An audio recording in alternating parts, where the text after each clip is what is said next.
मेरे साथियों, आज धनबाद के इस नगर भवन में मैं कुछ ज्वलंत विषयों पर आपके सामने अपने विचारों को रखना चाहता हूं कि आखिर हम झारखंड की राजनीति को किस दिशा में देखना चाहते हैं। आज नगर भवन में इस बात को स्वीकार करते हुए कि हमने अपने राजनीतिक जीवन में एक भूल की थी, हालांकि इस बात को भी स्वीकार करता हूं कि उस भूल को मार्गदर्शन मिला और मैं एक ऐसे बरगद की छांव में आया, एक ऐसे पीपल की छांव में आया जहां झारखंड की राजनीतिक शीतलता भी है और जहां झारखंड की राजनीतिक दूरदर्शिता भी है। मैं ये सवाल पूछना चाहता हूं झारखंड के नौजवानों से। हम झारखंड के मुद्दों पर तो बात करते हैं, स्थानीयता की बात करते हैं, विस्थापन की बात करते हैं, नियोजन की बात करते हैं, पलायन की बात करते हैं, कतरास में चाल धंसने से दबे लोगों पर बात करते हैं, जाकर के बाघमारा में चाल धंसते उस पर बात करते हैं। लेकिन मैं ये सवाल खड़ा करना चाहता हूं कि इस लड़ाई में सच्चाई कितनी है। ये गेट के पीछे जाकर भेंट करने वाले लोग कौन हैं? ये आउटसोर्सिंग कंपनियों से सेटिंग गेटिंग करने वाले लोग कौन हैं? ये हर कंपनी में धावा बोलने वाले लोग कौन हैं? आज हर बेटी ये सवाल उठा रही है कि हमारे आचरण के साथ खिलवाड़ किया गया। आज रांची की कोई बेटी सवाल उठाती है, कोई धनबाद की बेटी सवाल उठाती है, कोई झारखंड की एक और बेटी सवाल उठाती है। मैं ये सवाल उठाना चाहता हूं इस विनोद बाबू की धरती से, बलियापुर की धरती से, धनबाद की धरती से कि ऐसे कौन लोग हैं जो राजनीति का चोला ओढ़ करके झारखंड के एक बड़े जनमानस को दिग्भ्रमित कर रहे हैं। नौजवानों में आप लोगों से कहना चाहता हूं कि आज की तारीख में इस बात पर आपको चिंतन करना होगा कि आखिर ऐसी क्या परिस्थितियां उत्पन्न हुई है कि सड़कों पर मछली की गाड़ियों को रोका जाता है, कंपनियों के गेट को जान करके उससे सेटिंग की जाती है, तो कभी फार्मेसी काउंसिल से बैठकर उससे रिश्वत की उगाही की जाती है। ये जो आंदोलन का चोला ओढ़ करके, निश्चित तौर पर उस आंदोलन में सच्चे साथी जुड़े थे, धीरे धीरे लोग अलग हो गए, लेकिन आज की तारीख में उस आंदोलन का चोला ओढ़ करके राजनीतिक दल के तौर पर उसको परिवर्तित करके वो सिर्फ धन उगाही का और चंदा उगाही का एक प्लेटफॉर्म बनकर रह गया है।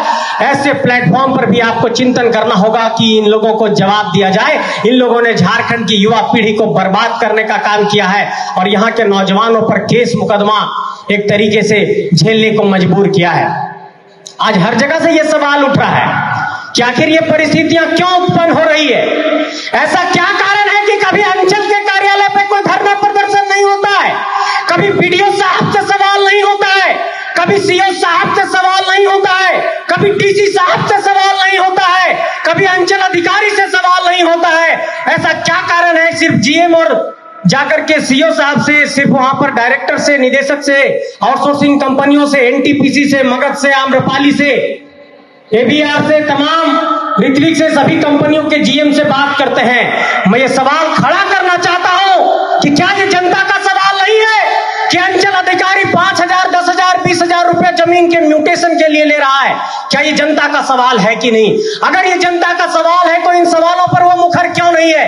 इन सवालों को लेकर आज इतनी मुखरता इसलिए कह रहा हूं कि झारखंड की जनता को यह समझना होगा कि ये वसूली गैंग चलाने वाले लोग कौन है, ये इकट्ठा करने वाले लोग कौन हैं, ये पैसे की बुनियाद पर राजनीति करने वाले लोग कौन हैं, ये पैसे की बुनियाद को ही राजनीति का सब कुछ समझने वाले लोग कौन हैं। ऐसे लोगों को जवाब देना होगा। अब आते हैं जरा सरकार के पहलुओं पर।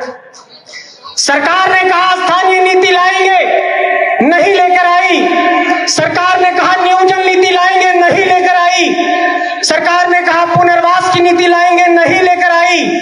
सरकार ने कहा 10 लाख रोजगार देंगे, नहीं दिया। सरकार ने कहा था पलायन रोकेंगे, नहीं रोका। सरकार ने कहा था कि हम एग्जामिनेशन कैलेंडर जारी करेंगे, नौकरी देंगे, नहीं दिया। सरकार ने कहा था जेएसएससी से नियुक्ति करेंगे, नियुक्ति प्रक्रिया पूरी नहीं हुई। सरकार ने कहा था 26,000 शिक्षकों की नियुक्ति को पूरा करेंगे, डॉक्यूमेंट वेरिफिकेशन तक पूरा नहीं हुआ। सरकार ने कहा था ओबीसी को आरक्षण देंगे, लागू नहीं हुआ। सरकार ने कहा था पेशा कानून लागू करेंगे, नहीं हुआ। सरकार ने कहा था सरना धर्म कोड लागू करेंगे, नहीं हुआ।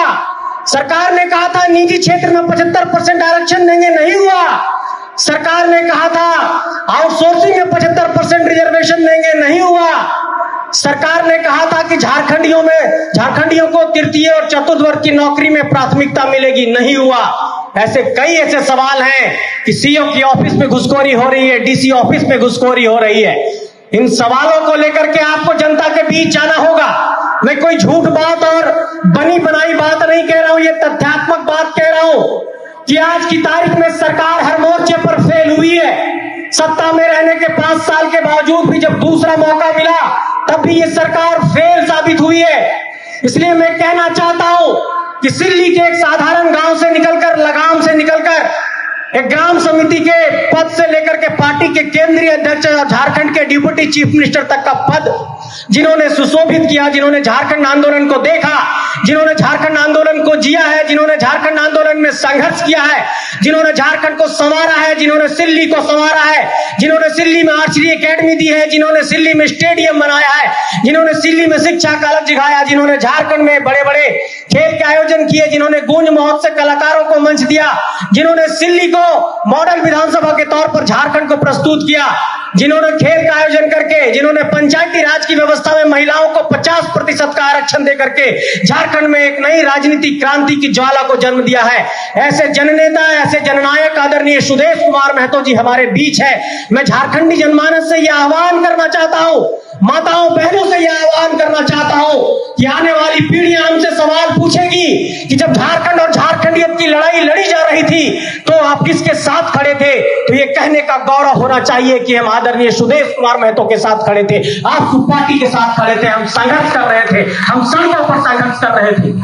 पीढ़ियां तो सवाल पूछेगी आपसे। 25 सालों में झारखंड को कुछ नहीं मिला, इस झारखंड की माटी को कुछ नहीं मिला, इस 5 सालों में भी झारखंड की माटी को कुछ नहीं मिला है। और अगर अगले 2029 में भी झारखंड की माटी को हम बेहतर नेतृत्व नहीं दे पाए तो आने वाली पीढ़ियां माफ नहीं करेगी। यहाँ की मिट्टी में सबका खून बहा है, सबको मिलकर के संघर्ष करना होगा। और जातीय आधार पर झारखंड की राजनीति में एक बहस छिड़ी है। मैं ये कहना चाहता हूं कि एकमात्र ऐसी पार्टी आजसू पार्टी है जहां पर सभी जाति धर्म को यहां पर स्थान है। यहां पर क्रिकेट एसोसिएशन के सिंह जी बैठे, यहां पर गोस्वामी जी बैठे, यहां पर संजय आपका भाई बैठा है, खड़ा है, स्पीच दे रहा है, मेरे भाई अनुराग आए हैं, सभी अलग अलग समुदाय से हैं। आजसू एक ऐसा छाता है जो झारखंड को छांव तो दे ही सकता है। राजनीतिक तौर पर अगर नेताओं की फौज कोई झारखंड में तैयार कर सकता है तो वो आजसू पार्टी कर सकती है, वो सुदेश कुमार महतो कर सकता है। ये मैं कहना चाहता हूं। झारखंड के विधानसभा की तस्वीर को देखिएगा, 81 विधायक में आपको वहां पर 17-18 विधायक आजसू पार्टी के दिखाई देंगे। झारखंड में जो नेताओं और नेतृत्वकर्ताओं की फौज दिखाई देती है, ये जिला परिषद, ये पंचायत के मुखिया, ये पंचायत समिति, ये जिला परिषद के अध्यक्ष, ये प्रमुख, ये उपाध्यक्ष, कई लोग जिला परिषद में रहने के बाद एमएलए बने, कई मुखिया से एमएलए बने। इन लोगों को मंच किसने दिया? झारखंड बनने के बाद पंचायत का चुनाव पहली बार किसने कराया? मैं ये कहना चाहता हूं, बरगद को तो सब लोग देखते हैं, बुनियाद में पीपल का जो दाना बोया, जो पेड़ पौधा रोपा, वो कौन थे? वो शख्स सुदेश कुमार महतो थे जिन्होंने पंचायती राज का इस राज्य में चुनाव कराया, तब कोई जिला परिषद बना, तब कोई यहां पर नेतृत्वकर्ता तैयार हुआ। कि अगर विनोद बाबू का आपने संघर्ष देखा है तो विनोद बाबू की सौगंध खाइए, विनोद बाबू की कसम खाइए कि गलत राजनीति की तरफ अपना रुख नहीं मोड़ेंगे। विनोद बाबू ने कहा था पढ़ो और लड़ो, तो पढ़ने से विवेक आता है, पढ़ने से राजनीतिक चेतना जागती है। अपनी राजनीतिक चेतना को जागृत करिए। राजनीति गंभीरता का विषय है, नौटंकी का नहीं। ऐसे नौटंकी बाज लोगों को जवाब दीजिए, ऐसे रील बाज लोगों को जवाब दीजिए, ऐसे वसूली लोगों को जवाब दीजिए, कंपनियों से पैसा ऐंठने वाले लोगों को जवाब दीजिए, और हमारे नौजवानों पर केस मुकदमा का बोझ लादने वाले लोगों को जवाब दीजिए। आज की तारीख में कहीं पर लोगों को बहकाकर आंदोलन में बुलाया जा रहा है। यहां पर अध्यक्ष बैठे हैं बार एसोसिएशन की, कई लोगों पर केस हो गया झारखंड के अंदर। मेरे ऊपर खुद 12 एफआईआर हुआ आंदोलन के दौरान। सारे एफआईआर के मामले में मुझे खुद लड़ना पड़ा। लेकिन अपने ऊपर किसी के ऊपर एफआईआर होता है तो अपने लिए वकीलों की टीम रखते हैं। लेकिन झारखंड के आंदोलनकारी मेरे साथियों पर केस हुआ, उनको कोई सहयोग नहीं दिया गया। आज झारखंड की बेटियां चीख रही है कि हमारे अस्मत से खेला गया।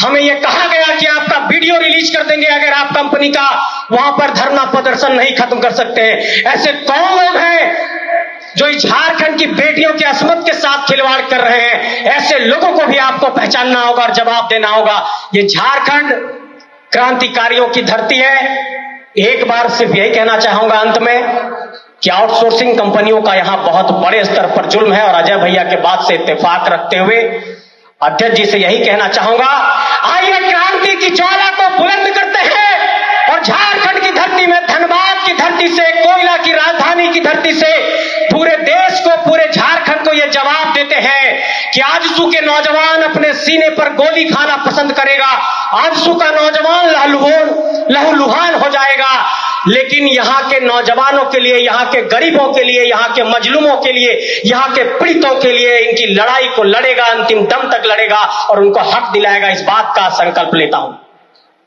नए नगर भवन में आज यह संकल्प दोहराता हूं कि इस आजसू पार्टी को उन्नति के शिखर तक ले जाने के लिए जो भी फैसला लेना होगा, किसी नदी तालाब के पोखर में भी जाकर के, नदी जंगल के किनारे भी अगर रात गुजारनी पड़ेगी और संगठन का निर्माण करना होगा, तो ये संकल्प लेते हैं कि हम लोग संगठन का निर्माण करेंगे और झारखंड के जन मुद्दों के साथ एक एक व्यक्ति की लड़ाई लड़ेंगे, झारखंड के जनमानस की लड़ाई लड़ेंगे। शहर की भीड़ से बोर हो गए हो? तो चलिए आज नए वाइब में आपको लेके चलते हैं, जिसका नाम है वैदिक विलेज। एम्स पटना से 10 मिनट की दूरी पर नौबतपुर में स्थित ये सोसाइटी सिर्फ आपके लिए है। यहाँ पे मेन रोड 30 फीट की है, रिंग रोड 24 फीट की है और ब्रांच रोड 20 फीट की है। यहाँ मिलेगा आपको स्विमिंग पूल, जॉगिंग ट्रैक, मंदिर और 24/7 सिक्योरिटी कैमरा जैसी बेसिक एमिनिटीज। शांति और सुकून से भरा प्लॉट चाहिए तो सोचना बंद करो, अभी कॉल करो नीचे दिए हुए नंबर पे।